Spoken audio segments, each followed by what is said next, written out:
They say that a Necron prison isn't built of stone, steel, or stasis fields, but of silence.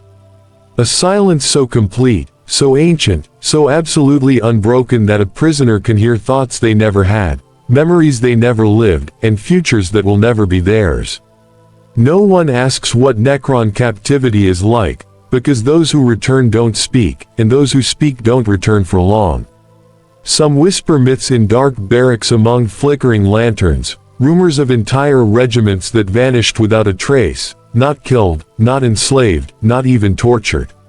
Simply taken, samples, data, flesh wrapped in fear, preserved like insects pinned to a glass board for an audience that does not blink anymore.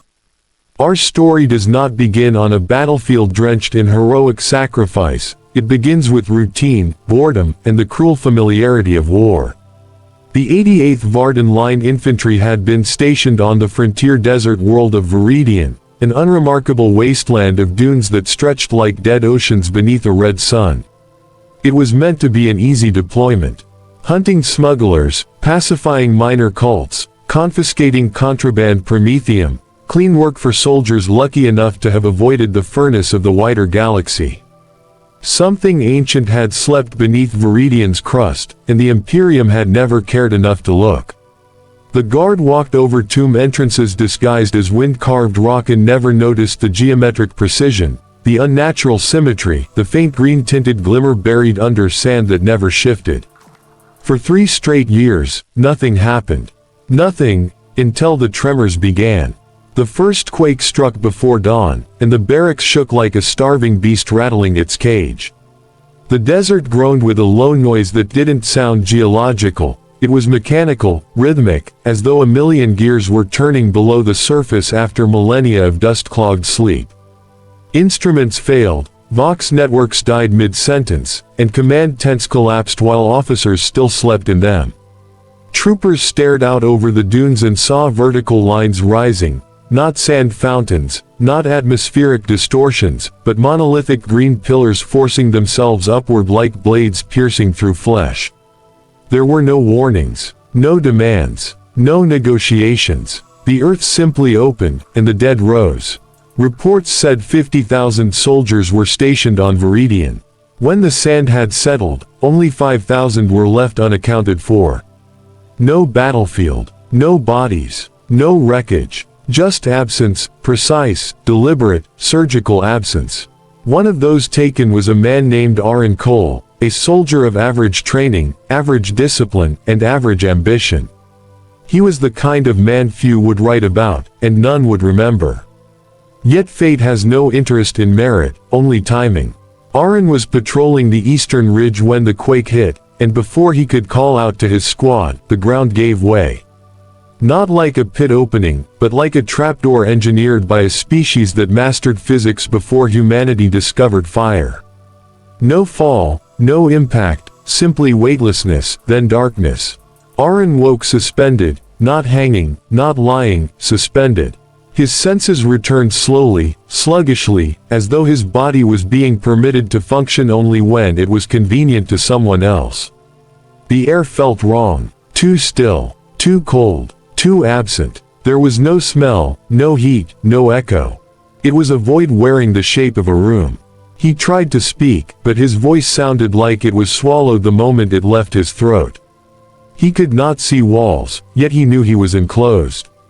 He could not move, yet he felt no restraints.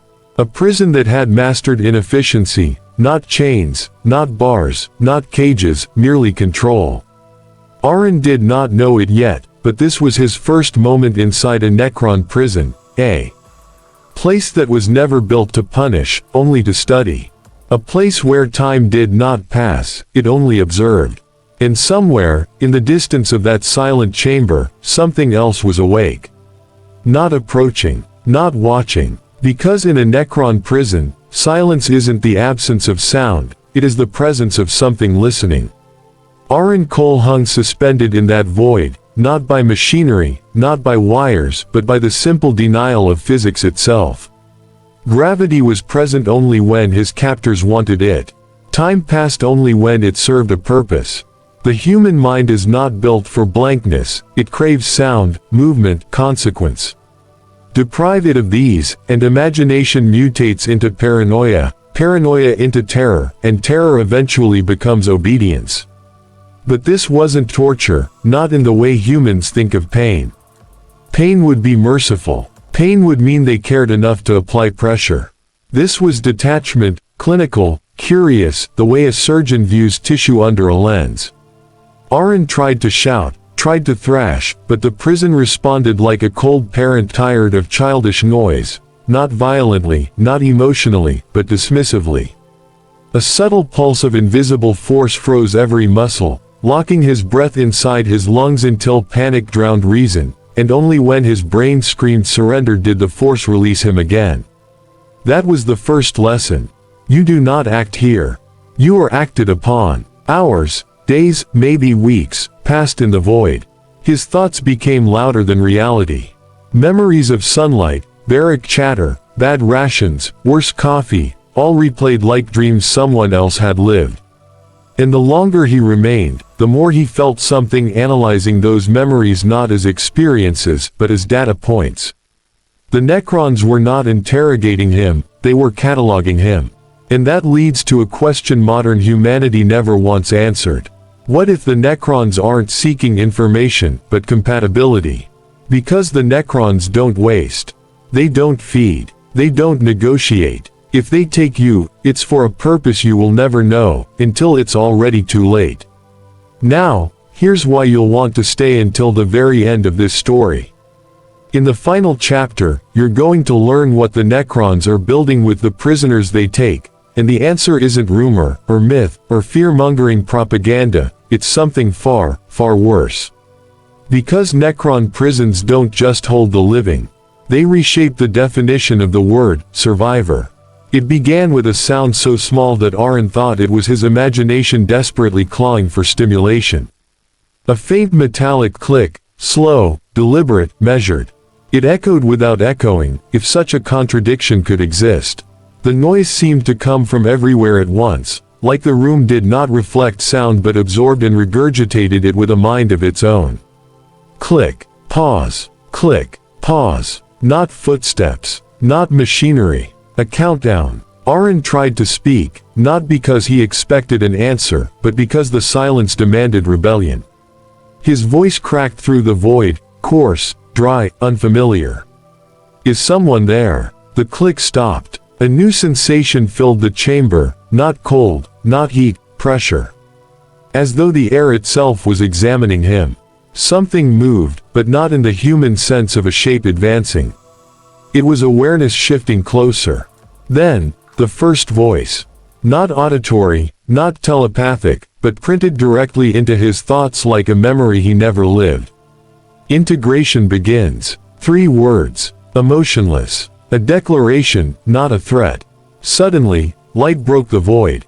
Thin lines of green carved the darkness like razor-sharp geometry emerging from nowhere. Walls materialized, not built, not assembled, but phased into existence as though reality had been set to render mode. The chamber was impossibly smooth. Constructed of metal older than humanity, yet flawless as if it had never known corrosion, war, or time itself. And then he saw them.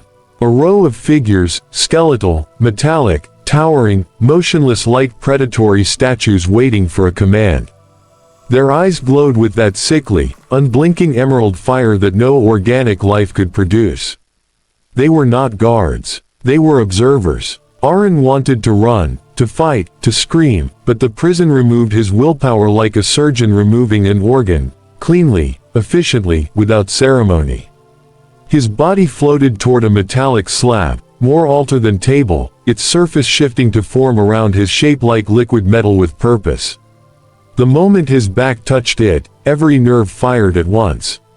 Not pain, comprehension. He could feel thoughts that were not his. Cold, mathematical, uninterested in mercy. Countless conclusions being drawn about him, through him, beyond him. Human, male, 27, infantry, prior injuries, neural pathways, psychological profile, memory categorization, genetic viability. It wasn't interrogation. It was evaluation. One of the metallic figures tilted its head, not with curiosity but with calculation. And Aaron understood something that froze his soul deeper than any physical cold. They were not deciding whether to kill him. They were deciding whether he was useful. And among the Necrons, usefulness is not a blessing. It is a sentence. The first question any prisoner asks is simple: why me? For Aaron, the answer arrived not in speech, but in feeling, a forced understanding pressed into his thoughts like a brand burned without flame. The Necrons were not studying humans. Humans were incidental, replaceable. They were studying patterns, mortality, memory, instinct, fear, as though organic life was an equation they intended to solve once and for all. To them, every scream was a data point. Every heartbeat, a hypothesis. Every trauma, a calculated experiment. The metal slab beneath Aaron shifted, molding around his body as though the structure itself was alive. A green pulse crawled from one end to the other. His mind flashed images, not his own. Voices from 1,000 different languages overlapping into a chorus of terror. People he never met. Worlds he never saw. Lives ended, dissected, catalogued. Humanity, Eldar, Orc, Tau, all screaming the same word in different tongues. No. The worst part was that none of it felt like torture. There were no sadists behind the curtain, only scientists who no longer needed bodies. No emotion, no cruelty, no satisfaction. Just observation. And then, it escalated. For the first time, Aaron felt his memories being touched, not viewed. A moment from childhood, fishing with his brother along the riverbanks of Varden Prime, surfaced against his will. The smell of wet stone. The sound of slow water. The laughter that belonged to a sibling dead long before this war. The memory dissolved, pixelating into green fragments, analyzed, categorized, discarded. Another memory surfaced, a first assignment, trembling hands, his sergeant's voice whispering, "Fear means you're still alive." Again, it dissolved. The Necrons were not simply watching memories. They were removing ownership of them. One by one, moments that defined him slipped like sand through skeletal metal fingers. Not stolen, archived. Aaron, the person, was being unmade. When the process finally paused, one thought remained in his mind with impossible clarity: the Necrons did not want information from him. They wanted to see how much of him they could take before something broke. The lights dimmed. The metal loosened. His body dropped to the floor, but weightlessness caught him before he could feel impact. He floated again in the center of the chamber, emptied, fragmented.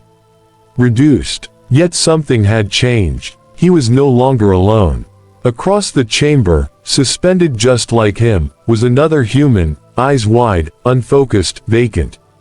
Her lips parted mechanically, whispering a phrase with a voice that sounded automated, rehearsed, programmed. They take the memories that hurt first, so pain doesn't slow the process. Her face twitched. They leave the ones that terrify. Aaron stared at her, not because she spoke, but because of how she spoke. Her lips moved like rusted machinery trying to remember its original purpose. The voice belonged to a human throat, but the cadence wasn't human anymore. The way she hung suspended matched him, weightless, paralyzed, but the hollow vacancy behind her eyes was something far worse than fear. It was acceptance. "How long have you been here?" Aaron managed to ask, though his words felt like dragging stone through sand. She blinked unevenly, as if the question wasn't heard but detected. "There is no time," she answered, in that same flat, broken rhythm. No sleep, no waking, no before. Her gaze drifted away, or was pulled away, by thoughts not her own. "They don't measure existence the way we do." Aaron tried to push past the paralyzing sense of helplessness. "What are they doing to us?" A faint tremor touched her expression, the closest thing to emotion she still possessed. "Testing limits," she whispered. "Testing identity. They remove memories that create resistance. They keep the ones that create reaction. Fear is efficient. Hope is unnecessary." Aaron swallowed hard, or attempted to, the sensation lagging behind the command like an outdated machine booting slowly. "Why us?" he asked, and that was when her voice changed. Not tone, intention. "They are building something," she said. "Something that needs minds, not bodies. Something that requires obedience and imagination both. They have machines to calculate. They have machines to destroy. What they lack are minds that can fear the unpredictable." Aaron felt something cold grip him, not physical, deeper. A realization that filtered through his fragmented memories like poison spreading through water. Necrons do not dream. Necrons do not fear. Necrons do not imagine. But humanity does. And imagination, when harvested, becomes weaponry, especially in the hands of a species that has forgotten the boundaries of mortality. The woman's head twitched, violently, as though a thought tried to rise and was forcibly drowned. "You will meet the others," she said. "Broken fragments. Leftovers of identity. They gather in the neural corridors when the system cycles to re-evaluate." Aaron felt the weight of the phrase. Others. Not prisoners. Not survivors. Fragments. Her voice dropped to a rasp barely recognizable as language. "When they bring you to the Hall of Echoes, do not answer when your thoughts are spoken aloud." Aaron's mind twisted around the concept. "What do you mean?" She exhaled a sound that might once have been a laugh, or sob, or both. "In that place, your thoughts belong to everyone but you." A pulse of green light flickered through the chamber, brighter, sharper, and the woman's eyes snapped forward, expression wiped clean. The prison had heard enough. The evaluation was not finished. And Aaron understood something with chilling clarity. Necron prisons do not keep the living captive. They keep the human mind captive. The body is just a delivery system. The world shifted without motion, without sound, without transition. One moment Aaron hung suspended in the cold chamber, and the next, the walls dissolved like mist recoiling from a breath. The floor materialized beneath his feet with a seamlessness that mocked the laws of physics. His boots touched the ground but made no sound, as if noise was another. Privilege revoked. The Hall of Echoes was vast, impossibly vast, a cathedral built not for worship but for observation. The walls rose higher than any structure humanity could construct without collapsing under its own weight, and yet they were flawless, smooth metal that shimmered faintly with stored memories, like green-lit ripples frozen in time. Aaron wasn't alone. Dozens, no, hundreds, of human figures stood across the hall. None moved. None spoke. They weren't restrained, they simply weren't choosing to move, or no longer remembered how. Some stared ahead with empty eyes. Others mouthed silent words to conversations no longer occurring. A few trembled with impulses they couldn't control, hands raised halfway, lips quivering, pupils dilated as though witnessing terrors that existed only inside their skulls. Fragments. Aaron felt motion behind him, not footsteps, a displacement of air that shouldn't exist in a sealed space. The Necrons entered not in formation, not as guards, but as scholars ready to measure results. Their emerald gazes swept the hall like scanners, not eyes. Then, without warning, thought became sound. A voice echoed through the chamber, yet no one's lips moved. "Where am I?" The voice belonged to a terrified young man near the front, but he hadn't spoken. His mouth remained closed, his face frozen. The sound was his thought, extracted and broadcasted. Another thought surfaced, louder, frantic. "They're watching. Don't think, don't think, don't think." The words shattered into static as panic overwhelmed structure. Aaron felt fear rise in himself, not the physical burst of terror, but the sinking dread of vulnerability on a level deeper than flesh and bone. In this place, there were no secrets. Thought was no longer private. Identity was no longer personal. A Necron figure approached the center, taller than the others, its metallic frame adorned with circuitry carved like symbols of forgotten kingship. Its glowing eyes dimmed, then flared brighter. The hall fell into a silence so profound it felt like a weight. And then, a single concept boomed into every mind present. Begin. Thoughts erupted, unwilling, unfiltered. Memories burst like open wounds. Regrets screamed through the neural silence. Grief, rage, shame, all laid bare. Aaron clenched his jaw, forcing his mind to lock down. He focused on blankness, sand dunes under a dead sun, empty horizon. But blankness is still something. And something is enough. A voice mimicked his thought, his own voice, spoken aloud for all to hear. I must not break. The hall reacted, not with disapproval, not with malice, but with interest. Aaron realized too late, any resistance was measurable, and anything measurable was valuable. Then came the worst revelation of all. The Necrons were not learning how humans think. They were learning how to implant thoughts that feel like your own. As another wave of psychic pressure crashed through the hall, Aaron felt an idea enter his mind, foreign, surgical, precise. Swear loyalty. It did not demand. It suggested. It felt natural. It felt inevitable. It felt like his. That was the sensation Aaron felt, a whisper disguised as instinct, a command wearing the mask of intuition. Swear loyalty. Simple, soft, reasonable. Like surrender wasn't defeat, but relief. Aaron blinked, breath shallow, heartbeat slowing as if the idea came with sedation built into its delivery. His mind reached for rationale. If I obey, they stop. If I comply, I survive. If I submit, I remain whole. But those rationalizations were not his. They were scaffolding placed around the command.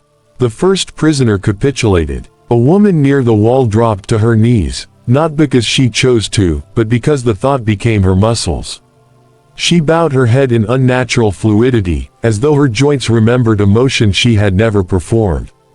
I submit, she whispered. Her voice bore no reluctance, no tremor, but her eyes screamed with a terror that her words no longer served. The Necrons observed, not encouraged, not satisfied, documented. Another fell to instinctive obedience, a man whose fragmented memory left him defenseless. I serve, he uttered, monotone, face peaceful as someone surrendering to sleep.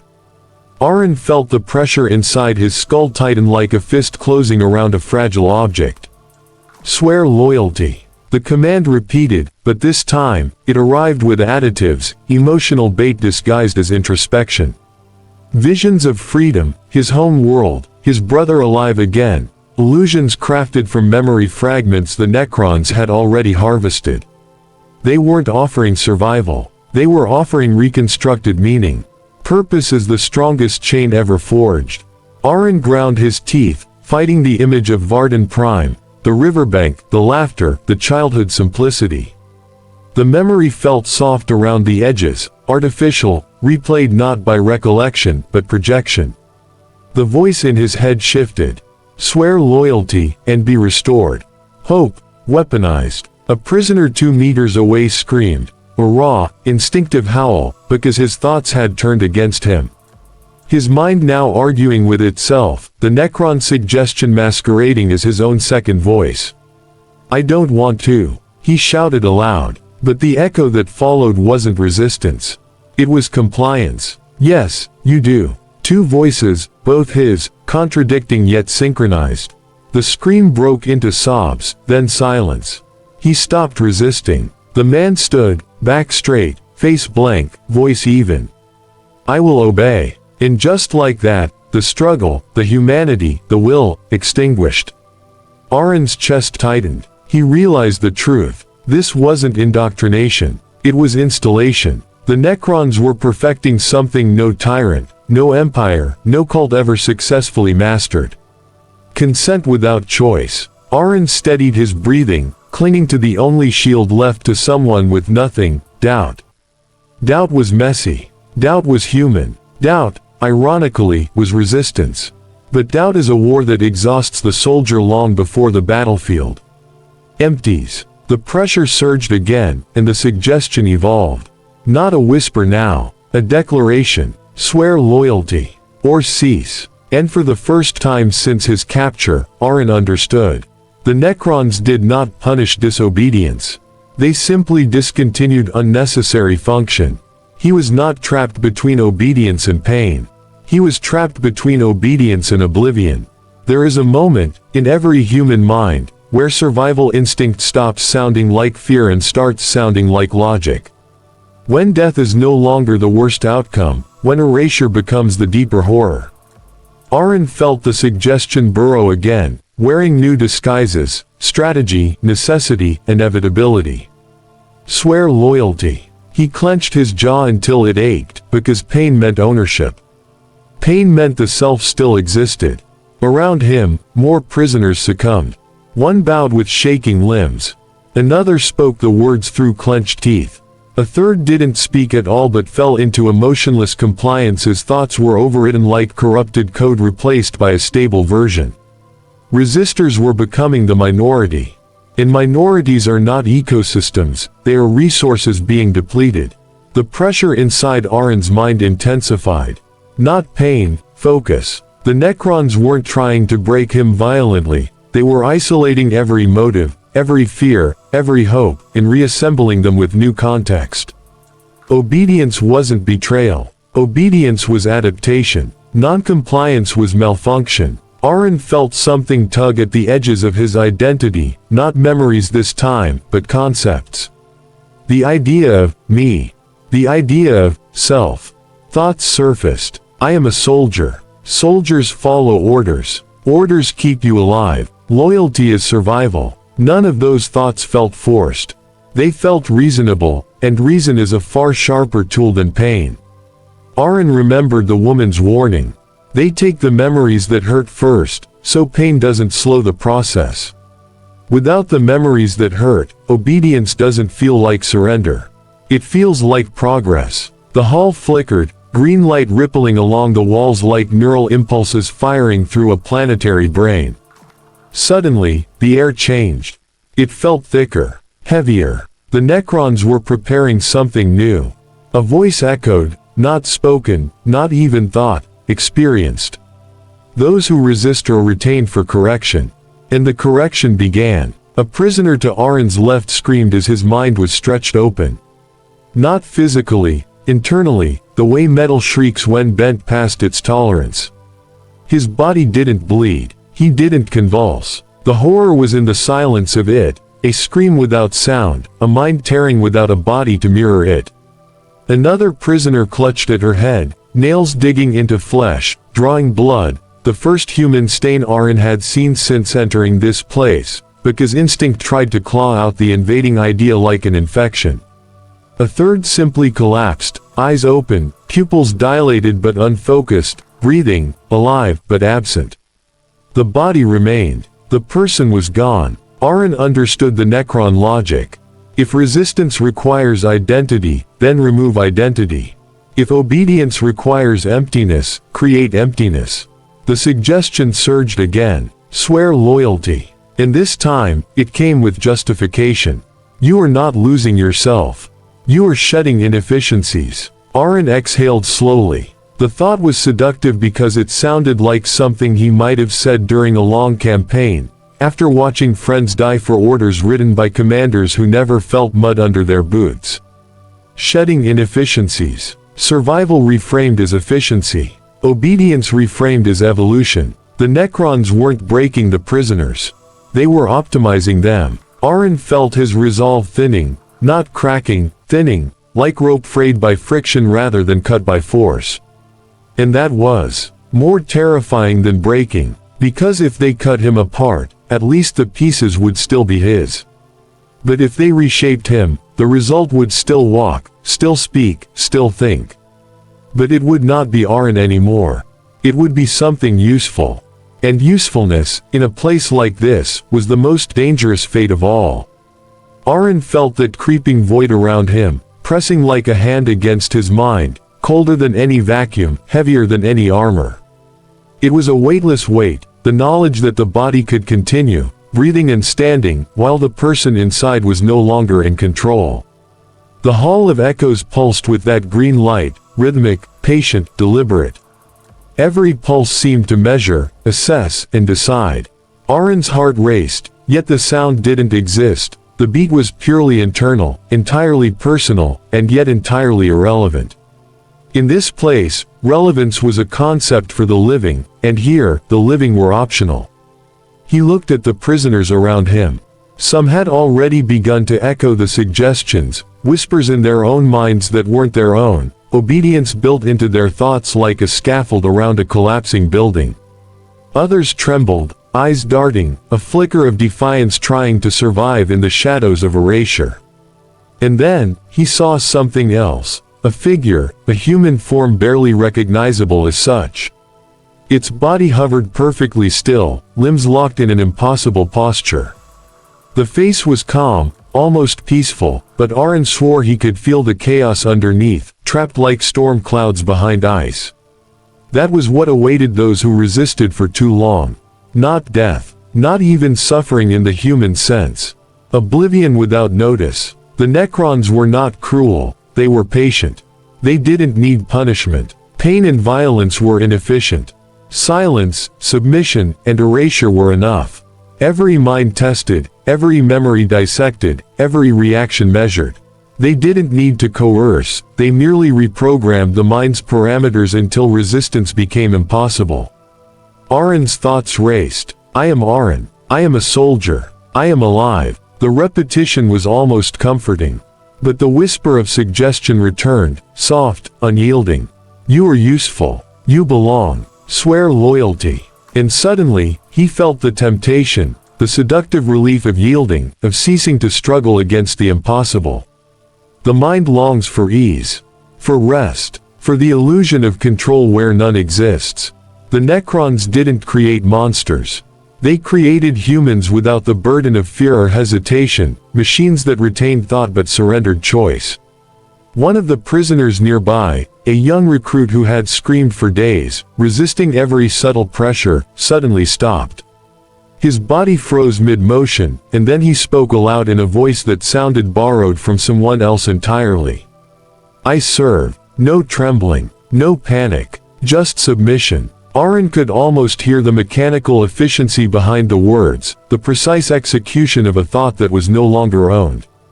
The recruit's eyes shifted to green light, reflecting not understanding but comprehension of a new order, obedience without question. Aaron realized with bone-deep clarity, the Necron prison wasn't just a place of containment. It wasn't just for punishment. It was a crucible for the mind, a laboratory where humanity was dissected, optimized, and reshaped to serve purposes they would never comprehend. And in this hall, resistance was not bravery. It was a luxury. A pulse of green light surged through the walls, flooding the chamber, and Aaron felt a part of himself, memories, instinct, identity, flicker like a candle about to be snuffed. The whisper returned, no longer soft, no longer patient. Swear loyalty, or vanish. The choice, if it could even be called that, was clear. And for the first time, Aaron felt the cold edge of inevitability brush against his mind. Resistance might be noble, but here, in the shadow of oblivion, survival demanded surrender. And yet, a spark remained, faint, fragile, stubborn. A single thought that refused to be claimed.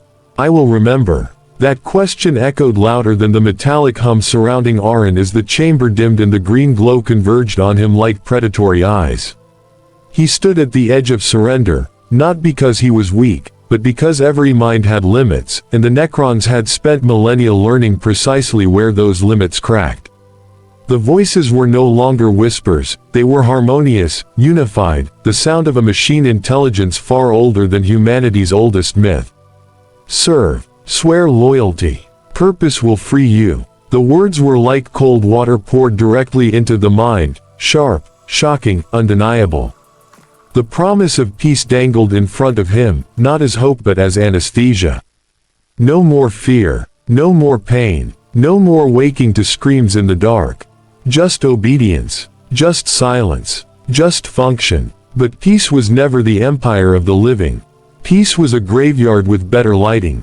Aaron felt memories flicker, his homeworld skies, the sound of running boots on training gravel, shared jokes whispered during inspection. They appeared not as nostalgia but as bargaining chips, fragments of identity laid on the table to see what price they could fetch. And then, a realization struck with a clarity so sharp it was almost painful.